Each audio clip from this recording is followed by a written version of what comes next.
This is Ken Jackson from UrbanCNY.com, and I'm speaking with Jimmy Oliver, Director of Community Engagement with the Syracuse Police Department. Mr. Oliver, could you briefly summarize PAL? Yeah, it's an organization that #1 objective is to build relationships between law enforcement and our youth.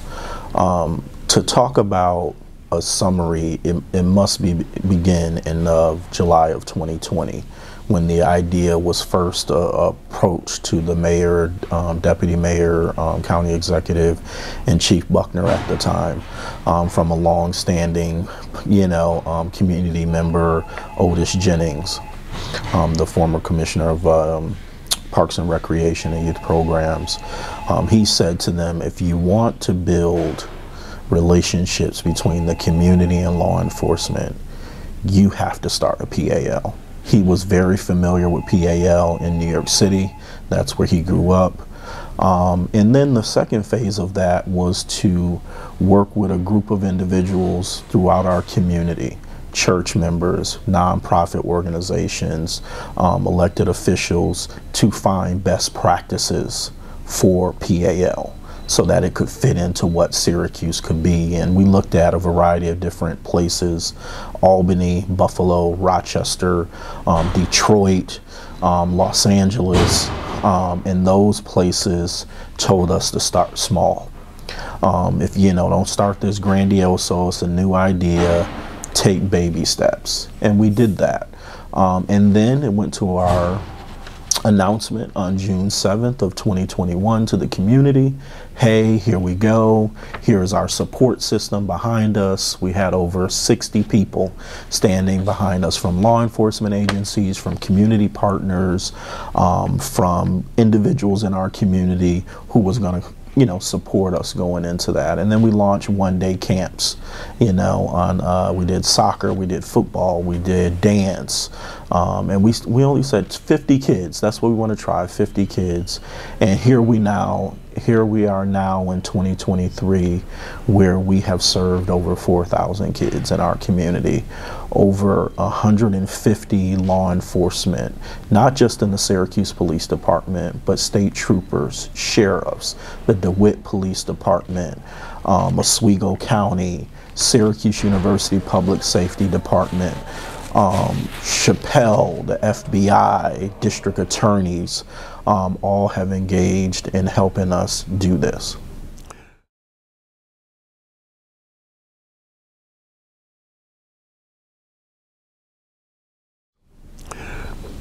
What are your goals as Director of Community Engagement?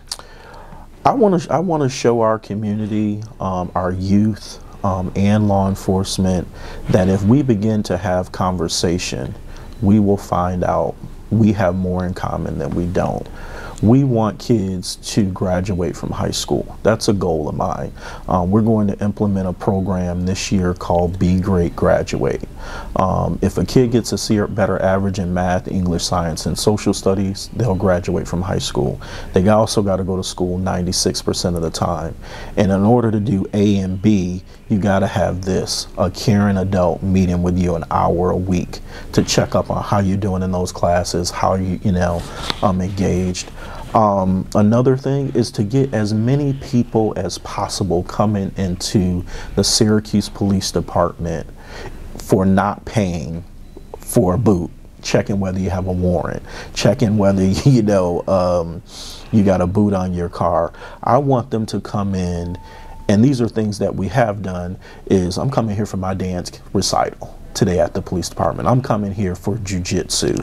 And I think if we're able to have individuals come into this police department and have a positive interaction, then they're going to be the folks who go out in our community and speak about those experiences. And so we want to continue to do that. That's always a goal. And to be quite honest, I would love to have satellite programs across this city as well as across the county, because I believe that not just here in the inner city, but I think there's individuals outside of our city who also need those positive interactions with law enforcement.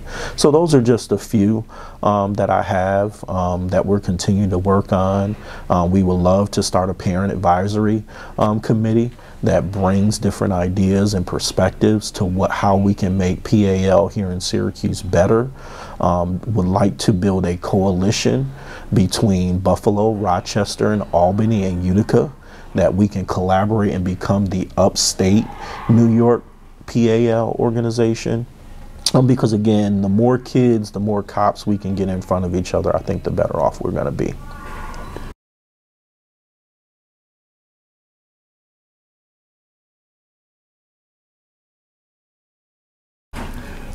What have you accomplished during your tenure?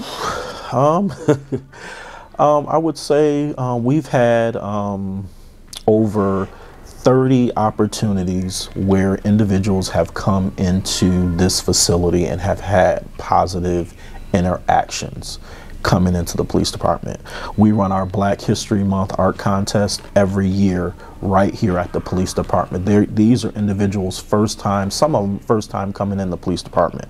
We ran our dance recital here, a 6-week program on the 5th floor. We've done holiday celebrations. We've done gift drives here. Those are the things that I think we've been successful at, because more people are coming in here besides those other things that I talked about. More people know about what we're doing because we're consistent, we're intentional, we're showing the kids that participate in our programs what's possible. The sports piece is really just to get them in the door. We're putting them in front of business owners, we're putting them in front of entrepreneurs, we're putting them in front of the superintendent, we're putting them in front of different chiefs, different roles, but people who look like them, who can inspire. Because what I know to be true is that if I can see it every single day and I can relate to it, and they, that's going to help me say, yeah, I can do that too.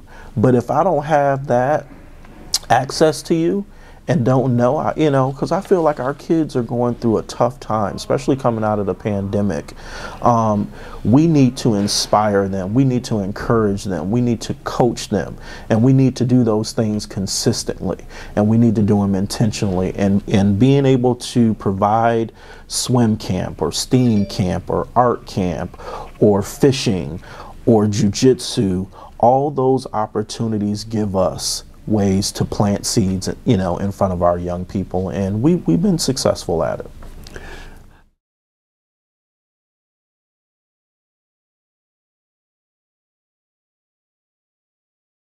We won't see the fruits of our labor for probably 5 years. Because what I know is our 13-year-olds will be 18-year-olds. And the goal is, would they think about becoming a police officer? Because they live, eat, sleep, and play here. Would they have gone to college? Would they have bypassed getting arrested or going to Hillbrook? 5 years, we will be able to tell that. But I see success every single day in this role. Kids are coming, everything we saw, everything we put out to the community, it's always full within hours or days. I see success at our swim camp. A kid who's 6 years old going to Nottingham High School, seeing this Olympic-sized swimming pool, and is terrified. The parents is terrified. But by day 5, that same child who had that fearfulness of the water is now jumping off the diving board without a life jacket into 15 feet of water and swimming to the coach. And that's because you have instructors, you have people who are passionate about teaching and encouraging kids to do that. I see a kid who went through our tutoring program with Syracuse University students after he played basketball. Because what do you want to do? You play basketball for an hour. If you have homework, bring it. We'll have tutors here to help you. But this particular kid, because the students were very diverse, and one kid was particularly black, And he said, I didn't know black kids went to Syracuse University. I can go to Syracuse University. His grandmother told me that story. So now in our STEM camp, he's able to be in our STEM camp. Now he's on campus with professors, with individuals who work and make things happen at Syracuse. Now he feels a part of that.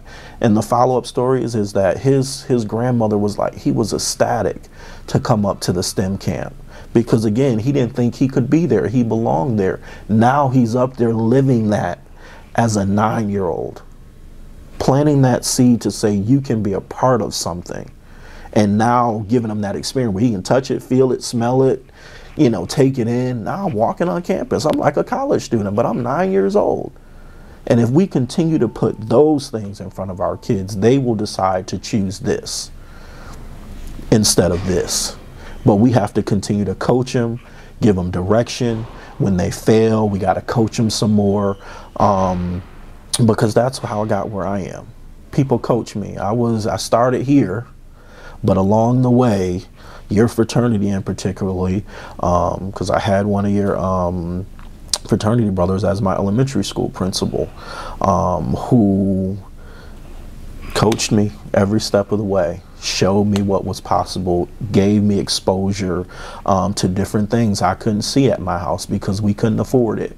Or we just didn't do things like that. That was out of our comfort zone. But if I did the right thing, he would expose me to different things. And that's what opened my eyes to so many different things. I mean, my brothers, I was in Hillbrook visiting them all the time. I was in the jail system visiting them all the time. And, you know, because of my behavior in elementary school, my mom thought I was going down that same path. But Delaware School and Mr. Donnell Hicks and Miss Wiggins and others continued to preach to my mom, like, Jimmy can do anything. He's just got to put these things away and move in the right direction. And they continue to coach me. I still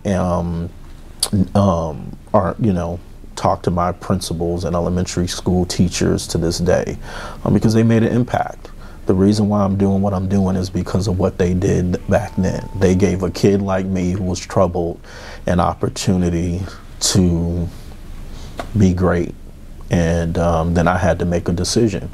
Did I want to follow this road of my brothers? Or did I want to follow the road of Miss Carilla, Miss Reed, Mr. Hicks, Miss Wiggins, where you don't got to look over your shoulder? They got a job, they living in their house, you know, they're living life. They're planting seeds for other kids to get those opportunities. And they said, when if this is the the calling you want to go into, one day you're going to have a voice and you're going to have to advocate for the next generation.